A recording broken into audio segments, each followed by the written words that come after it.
नमस्कार मेरे प्यारे साथियों, स्वागत है आप सभी का आपका अपना यूट्यूब चैनल जीटीएम क्लासेस में। दोस्तों, आज के इस वीडियो में हम क्लास 10th के लिए सोशल साइंस का वीवीआई ऑब्जेक्टिव क्वेश्चन लेकर आए हैं। ठीक है, जो आपके फाइनल बोर्ड परीक्षा के लिए काफ़ी शानदार प्रश्न है। इस वीडियो के माध्यम से आपको हम 20 ऑब्जेक्टिव क्वेश्चन बताएंगे। 1 से लेकर 20 तक सारे विद्यार्थी पूरी कंसंट्रेशन के साथ हमारे साथ वीडियो में बने रहिएगा। एक भी प्रश्न इस वीडियो का आप स्किप नहीं कीजिएगा। ठीक है, सारा चुनिंदा प्रश्न इस वीडियो के माध्यम से आपके सामने हम प्रस्तुत करेंगे। ठीक है, तो आइए हम बिना टाइम वेस्ट किए हुए इस वीडियो का स्टार्ट कर देते हैं। देखिए आज का पहला प्रश्न, निम्नलिखित में कौन प्राकृतिक आपदा है? ऑप्शन ए में लिखा हुआ है आग लगाना, बी में लिखा है बम विस्फोट, सी में लिखा है भूकंप और डी में लिखा है रासायनिक दुर्घटनाएं। दोस्तों, काफ़ी महत्वपूर्ण प्रश्न ये पहला नंबर प्रश्न। आपको बताना है कि निम्नलिखित में कौन प्राकृतिक आपदा है। तो देखिए, भूकंप जो है ये प्राकृतिक आपदा है। ठीक है, तो ऑप्शन नंबर यहाँ पे सी जो होगा हमारा बिल्कुल करेक्ट आंसर हो जाएगा। और देखिए, आग लगाना ये मानव जनित आपदा है, और बम विस्फोट तो ये भी मानव जनित आपदा है, और रासायनिक दुर्घटना ये भी बाबू मानव जनित आपदा है। ठीक है, चलिए अगला प्रश्न हम देख लेते हैं। दूसरा नंबर देखिएगा, कहता है बाढ़ क्या है? ऑप्शन ए में लिखा हुआ है प्राकृतिक आपदा, बी में लिखा मानव जनित आपदा, सी में लिखा सामान्य आपदा और डी में लिखा इनमें से कोई नहीं। काफ़ी महत्वपूर्ण प्रश्न है। दूसरा नंबर आपके बोर्ड एग्जाम के लिए आपको बताना कि बाढ़ क्या है। तो बाढ़ जो है प्राकृतिक आपदा है। ठीक है, तो ऑप्शन यहाँ पे ये जो होगा बिल्कुल करेक्ट आंसर हमारा हो जाएगा। चलिए अगला प्रश्न देखते हैं। तीसरा नंबर देखिएगा, कहता है सुखाड़ किस प्रकार की आपदा है? ऑप्शन ए में लिखा हुआ है प्राकृतिक आपदा, बी में लिखा मानवीय आपदा, सी में लिखा सामान्य आपदा और डी में लिखा में से कोई नहीं। ये भी काफ़ी महत्वपूर्ण प्रश्न है आपके फाइनल बोर्ड परीक्षा के लिए।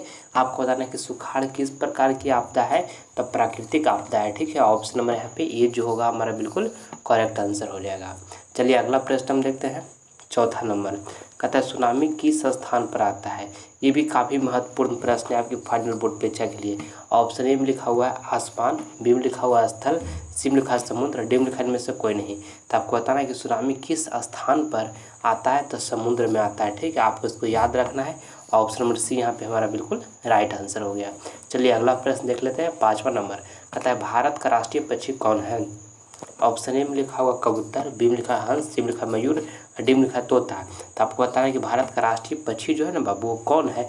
तो मयूर है। ठीक है, मयूर यानी कि मोर।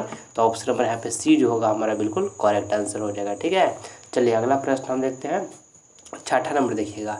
दोस्तों, इस वीडियो के माध्यम से आपको हम 20 ऑब्जेक्टिव क्वेश्चन बता रहे हैं जो आपके फाइनल बोर्ड परीक्षा के लिए काफ़ी महत्वपूर्ण प्रश्न है।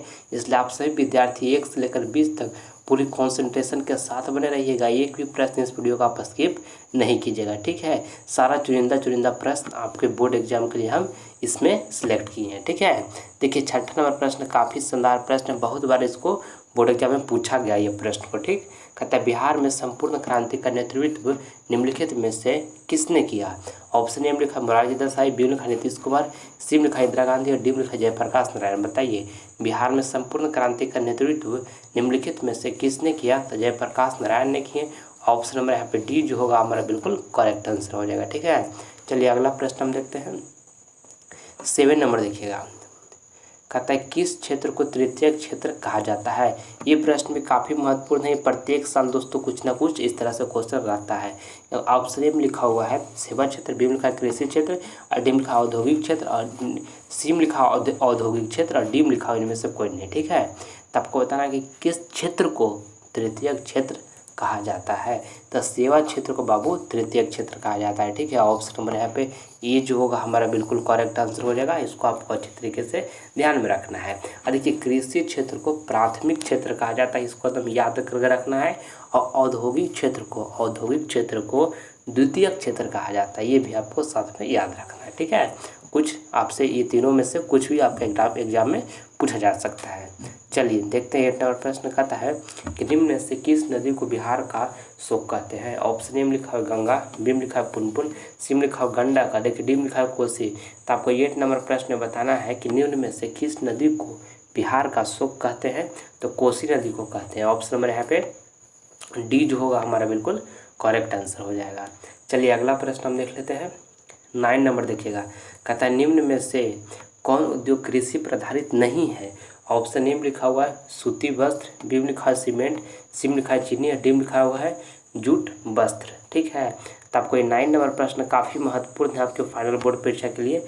आपको बताना है कि निम्न में से कौन उद्योग जो है कृषि पर आधारित नहीं है। तो देखिए सीमेंट उद्योग जो है ना बाबू, ये कृषि पर आधारित नहीं है। ऑप्शन नंबर बी जो होगा हमारा बिल्कुल करेक्ट आंसर यहाँ पे हो जाएगा। ठीक है, चलिए अगला प्रश्न हम देखते हैं। 10 नंबर देखिएगा, कहता है असहयोग आंदोलन किस वर्ष चलाया गया था। काफ़ी महत्वपूर्ण प्रश्न, ये 10वां नंबर प्रश्न आपके फाइनल बोर्ड परीक्षा के लिए। आपको बताना कि असहयोग आंदोलन किस वर्ष चलाया गया था। तो 1920 ईस्वी में असहयोग आंदोलन चलाया गया था। ऑप्शन नंबर यहाँ पे बी जो होगा हमारा बिल्कुल करेक्ट आंसर हो जाएगा। आपको इसको याद कर लेना है। ठीक है, चलिए अगला प्रश्न हम देखते हैं। अगला प्रश्न यहाँ पे हमारा 11 नंबर है। 11 नंबर प्रश्न काफ़ी महत्वपूर्ण है आपके बोर्ड एग्जाम के लिए। देखिए इसमें आपको बताना है कि भारत के किस राज्य में वन का सबसे अधिक विस्तार पाया जाता है। ऑप्शन ए में लिखा हो केरल, बी में लिखा कर्नाटक, सी में लिखा मध्य प्रदेश और डी में लिखा उत्तर प्रदेश। काफ़ी शानदार प्रश्न है आपके बोर्ड एग्जाम के लिए। आपको बताना ये प्रश्न है कि भारत के किस राज्य में वन का सबसे अधिक विस्तार पाया जाता है। तो मध्य प्रदेश में पाया जाता है बाबू, यानी कि एमपी में। ठीक है, ऑप्शन नंबर यहाँ पे सी जो होगा हमारा बिल्कुल राइट आंसर हो जाएगा। ठीक है, चलिए अगला प्रश्न देख लेते हैं। 12 नंबर देखिएगा, काली मृदा का दूसरा नाम क्या है। दोस्तों काफ़ी महत्वपूर्ण प्रश्न है आपके बोर्ड एग्जाम के लिए। आपको बताना है कि काली मृदा का दूसरा नाम क्या है। तो रेंगुर मृदा बाबू। ठीक है, याद रखिएगा। ऑप्शन नंबर यहाँ पे बी जो होगा बिल्कुल हमारा सही आंसर हो जाएगा। ठीक है, चलिए अगला प्रश्न देख लेते हैं। 13 नंबर देखिएगा, तो जनता दल यूनाइटेड पार्टी का गठन कब हुआ। काफ़ी महत्वपूर्ण है आपके बोर्ड एग्जाम के लिए। आपको बताना है कि जनता दल ब्रैकेट में यूनाइटेड पार्टी का गठन कब हुआ। तो 2003 ईस्वी में हुआ बाबू। ऑप्शन नंबर यहाँ पे सी जो होगा बिल्कुल हमारा करेक्ट आंसर हो जाएगा। ठीक है, चलिए अगला प्रश्न देखते हैं। 14 नंबर देखिएगा, कहता है उपभोक्ता अधिकार दिवस कब मनाया जाता है। ऑप्शन ए में लिखा हुआ है 17 मार्च, बी में लिखा 15 मार्च, सी में लिखा 19 अप्रैल और डी में लिखा 22 अप्रैल।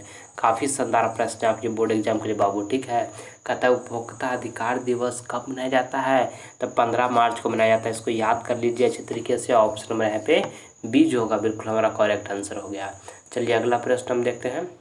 15 नंबर प्रश्न देखिएगा, कहता है कि विश्व व्यापार संगठन WTO की स्थापना किस वर्ष की गई। ऑप्शन ए में लिखा 1995 में, बी में लिखा 1994 में, सी में लिखा 1996 में और डी में लिखा हुआ कोई नहीं। तो आपको ये 15 नंबर प्रश्न में बताना है कि विश्व व्यापार संगठन WTO की स्थापना किस वर्ष की गई। तो 1995 में किया गया। कब किया गया? 1995 में किया गया। ऑप्शन नंबर यहाँ पे ए जो होगा बिल्कुल हमारा करेक्ट आंसर हो जाएगा। चलिए अगला प्रश्न देखते हैं। 16 नंबर देखिएगा, मेरे प्यारे साथियों, अगर जो अभी तक आप सभी विद्यार्थी ने GTM क्लासेस चैनल को सब्सक्राइब नहीं किए तो कर लीजिए बाबू। इससे आपको फ़ायदा क्या होगा कि जब हम लाइव क्लास लेकर आएंगे तो इसका नोटिफिकेशन जो होगा सबसे पहले आपको मिलेगा। ठीक है, अभी तक आप सभी विद्यार्थी GTM क्लासेस परिवार से नहीं जुड़े हैं तो जल्द जुड़ जाइए और अपने बेहतर भविष्य बनाइए, शानदार तैयारी कीजिए बाबू, ताकि आप बोर्ड एग्जाम में काफ़ी अच्छे अंकों से पास हो सके। ठीक है, इसलिए चैनल को सब्सक्राइब कीजिए। देखिए यहाँ पे आपको सब्सक्राइब का बटन दिख रहा होगा, उसे क्लिक करके आप GTM क्लासेस परिवार से जुड़िए। मैं आपके लेखक वीडियो काफ़ी शानदार प्रोवाइड करवाऊंगा जो आपको फाइनल बोर्ड परीक्षा में काफ़ी मदद करेगा। ठीक है, चलिए देखिएगा 16 नंबर प्रश्न कहता है कि भारतीय रिजर्व बैंक की स्थापना कब हुई। ऑप्शन ए में लिखा 1934, बी में लिखा 1935, सी में लिखा 1948 और डी में लिखा हुआ है 1951।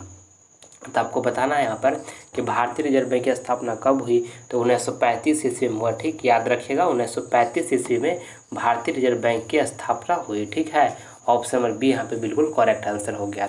चलिए अगला प्रश्न हम देख लेते हैं। 17 नंबर प्रश्न देखिएगा, कहता है चिपको आंदोलन का प्रारंभ किस राज्य से हुआ। ऑप्शन ए में लिखा हुआ बिहार। ठीक है, बिहार में बी में लिखा हुआ मध्य प्रदेश, सी में लिखा हुआ उत्तर प्रदेश और डी में लिखा हुआ उत्तराखंड। ठीक ना, तो आपको बताना है कि चिपको आंदोलन का प्रारंभ जो हुआ वो किस राज्य से हुआ। तो उत्तराखंड से हुआ। ठीक है, ऑप्शन नंबर यहाँ पे डी जो होगा हमारा बिल्कुल सही आंसर हो जाएगा। ठीक है, चलिए अगला प्रश्न हम देख लेते हैं।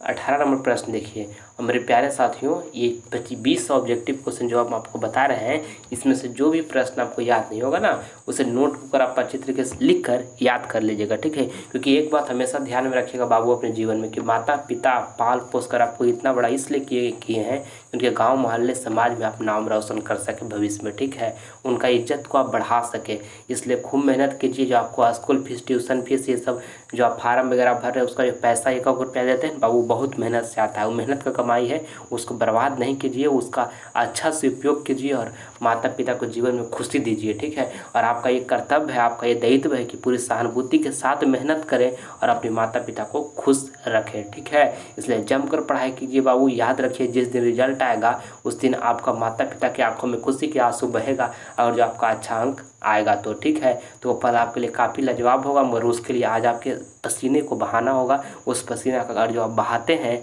तो वो दिन दूर नहीं है जिस दिन आपका रिजल्ट आएगा उस दिन माँ और पिता की आंखों में खुशी के आंसू बहेगा टप टप। ठीक है, बात को ध्यान में रखिएगा। चलिए हम देखते हैं 18 नंबर प्रश्न। कहता है कि अंतर्राष्ट्रीय महिला दिवस किस तिथि को मनाया जाता है। ऑप्शन ए में लिखा हुआ है 7 मार्च, बी में लिखा 8 मार्च, बी में लिखा 9 मार्च और डी में लिखा हुआ 10 मार्च।